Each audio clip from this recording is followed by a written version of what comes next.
ولكن يا ريت كون ما دارهاش.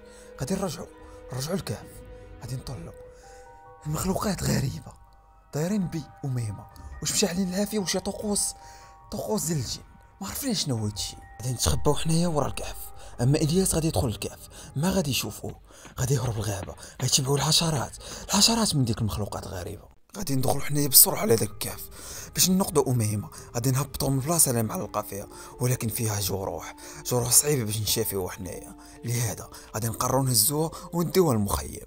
وصلنا للمخيم، ولكن الجروح ديالها ما قدروش نداويو حنايا، لابد من نقلبوا على شي قريه قريبه هنايا نداويوها. ولكن المشكل اللي كاين هنايا الياس باقا ما جاش. واش نمشيو ولا نخليوه؟ لا ما يمكنش، خاصنا نتسينو. ولكن أميمة بحالها خطيره، تما غادي نطيحوا في جوج اختيارات، واش أميمة ولا الياس. تما غادي نقرروا، غادي نمشيو نعتقوا أميمة هي الاولى، ومن بعد نرجعوا لإلياس.